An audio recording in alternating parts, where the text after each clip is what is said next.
സ്വപ്നത്തിലെ രാജകുമാരൻ. ഗിഫു മേലാറ്റൂർ. അധ്യായം 1. 11 നക്ഷത്രങ്ങളും പിന്നെ സൂര്യനും ചന്ദ്രനും വണങ്ങി നിൽക്കുകയാണ്. ലോകത്തിൻ്റെ സ്പന്ദനം തന്നെ നിലച്ചതുപോലെയുള്ള അന്തരീക്ഷം. യൂസുഫ് ഞെട്ടിയുണർന്നു. മുറിയിൽ മുനിഞ്ഞ് കത്തുന്ന കരിന്തിരി വെട്ടം മാത്രം. പുറത്ത് നിലാവ് പരത്തുന്ന വെള്ളി വെളിച്ചം. പക്ഷേ ലോകമാകെ പരിപൂർണ നിശബ്ദതയാണ്. കണ്ട സ്വപ്നത്തെക്കുറിച്ച് അവൻ വീണ്ടും വീണ്ടും ആലോചിച്ചു. സൂര്യചന്ദ്രന്മാരും നക്ഷത്രങ്ങളും സർവശക്തനായ അള്ളാഹുവിൻ്റെ സൃഷ്ടികളാണ്. പ്രകാശവും ചൂടും സമാധാനവും നൽകാൻ അവയ്ക്കാകുന്നു.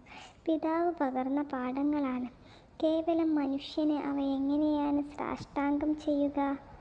പിതാവിനോട് ചോദിക്കുക തന്നെ. അള്ളാഹു പ്രവാചകനായി നിയോഗിച്ചതാണ് സ്നേഹനിധിയായ പിതാവ് യാക്കൂബിനെ.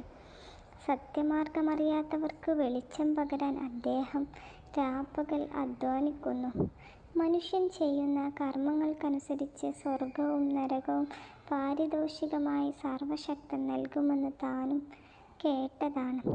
പൂർവപിതാക്കളായ ഇബ്രാഹീമും ഇസ്ഹാക്കും നബിമാരാണെന്നും അള്ളാഹു കൽപ്പിച്ചവ അണുവിട തെറ്റാതെ പ്രവർത്തിച്ച് വിടവാങ്ങിയ മഹാന്മാരുടെ പാരമ്പര്യമാണ് തങ്ങളുടേതെന്നും പിതാവ് അഭിമാനത്തോടെ പറയാറുണ്ട്.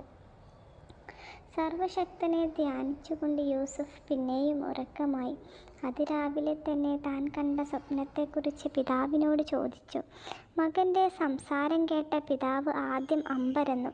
വൈകാതെ ആഹ്ലാദഭരിതനായി. 17 വയസ്സ് മാത്രം പ്രായമുള്ള മകൻ്റെ കൊച്ചുമുഖത്ത് സൂക്ഷിച്ചു നോക്കിയ അദ്ദേഹത്തിന് മുന്നിൽ ചില ചിത്രങ്ങൾ തെളിഞ്ഞു. അസാമാന്യ സൗന്ദര്യമുള്ള മകൻ്റെ നക്ഷത്ര കണ്ണുകളിൽ നിന്ന് യാക്കൂബ് നബിക്ക് പലതും ഊഹിച്ചെടുക്കാൻ കഴിഞ്ഞു. റാഹേൽ എന്ന തനിക്ക് ഏറ്റവും പ്രിയപ്പെട്ട പത്നിയിൽ ജനിച്ച 2 മക്കളിൽ മൂത്തവനാണ് യൂസുഫ്. ഇളയവൻ ബിന്യാമീനും. മറ്റു 3 ഭാര്യമാരിലായി 10 മക്കൾ വേറെയും.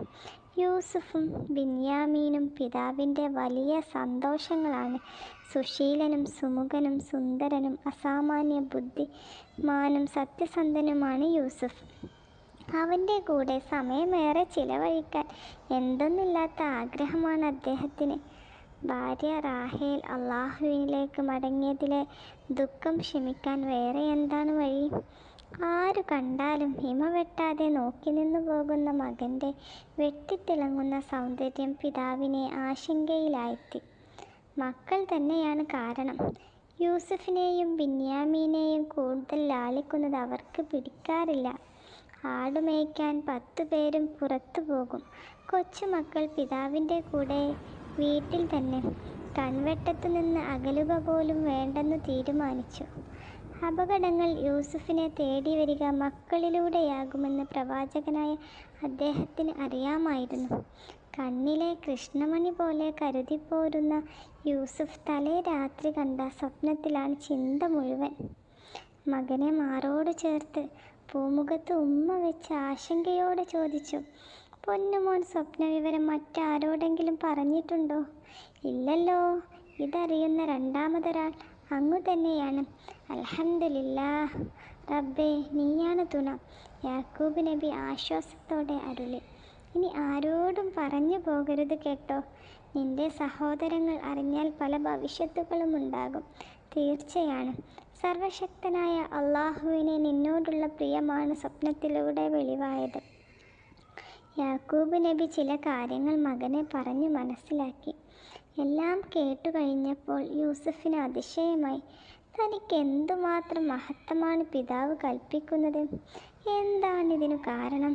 എല്ലാം വഴിയെ ബോധ്യപ്പെടുമെന്ന് പിതാവ് പറഞ്ഞിട്ടുണ്ട്. പിതാവും യൂസുഫും സ്ഥലം വിട്ടതറിഞ്ഞ 10 സഹോദരങ്ങളും ഒത്തുചേർന്നു. ഈ പിതാവിനെന്തു പറ്റി? വയസ്സുകാലത്ത് ഒരു കൈ സഹായത്തിന് മുതിർന്നവരായ നാം മാത്രമേ തുണയുണ്ടാകൂ.